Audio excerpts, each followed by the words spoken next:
Hello everyone, magluluto tayo ngayon ng marinated pork chop.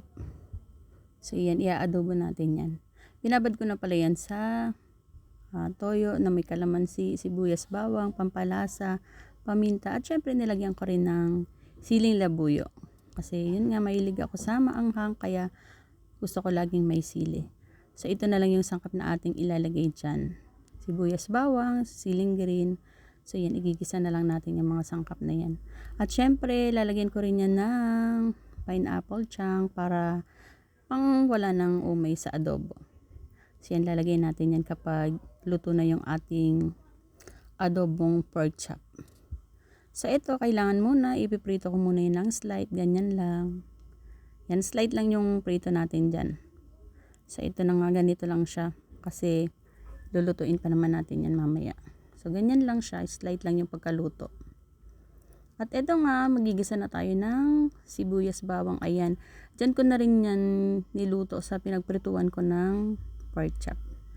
Ganyan lang. So ayan, lalagay na rin natin yung pinagbabara ng ating pork chop yan. Yan muna ang igigisa ko bago natin lalagay yung karne. So yan, hayaan lang natin kumulo, ganyan-ganyan lang. Bago natin lagay yung parinitong pork chop ng slight lang. So yan, hayaan lang natin kumulo.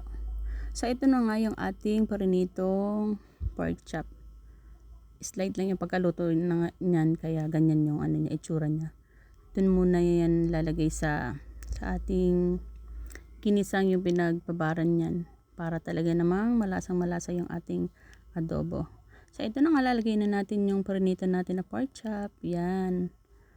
So hayaan lang natin yan dyan na pakuluan hanggang sa tuluyang lumambot yung ating karne.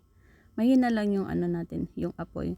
At yan pala, nasa sa inyo kung gusto nyong dagdagan yung tubig. Kasi syempre yung pinagbabaran, konti lang naman yun.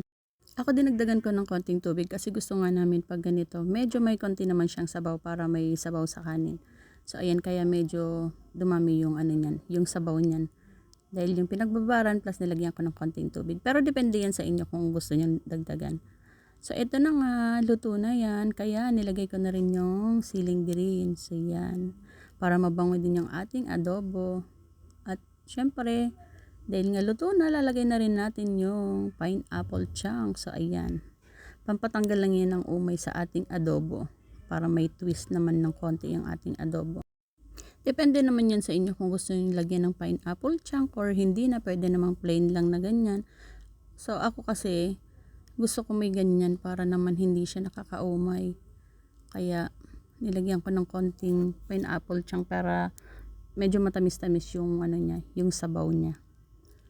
So yan ang aking version ng adobong marinated pork chop with pineapple chunk. So ayan, luto na yan at pwede na nating iulam. Try nyo ito mga bebe, panigurado magugustuhan to ng buong pamilya.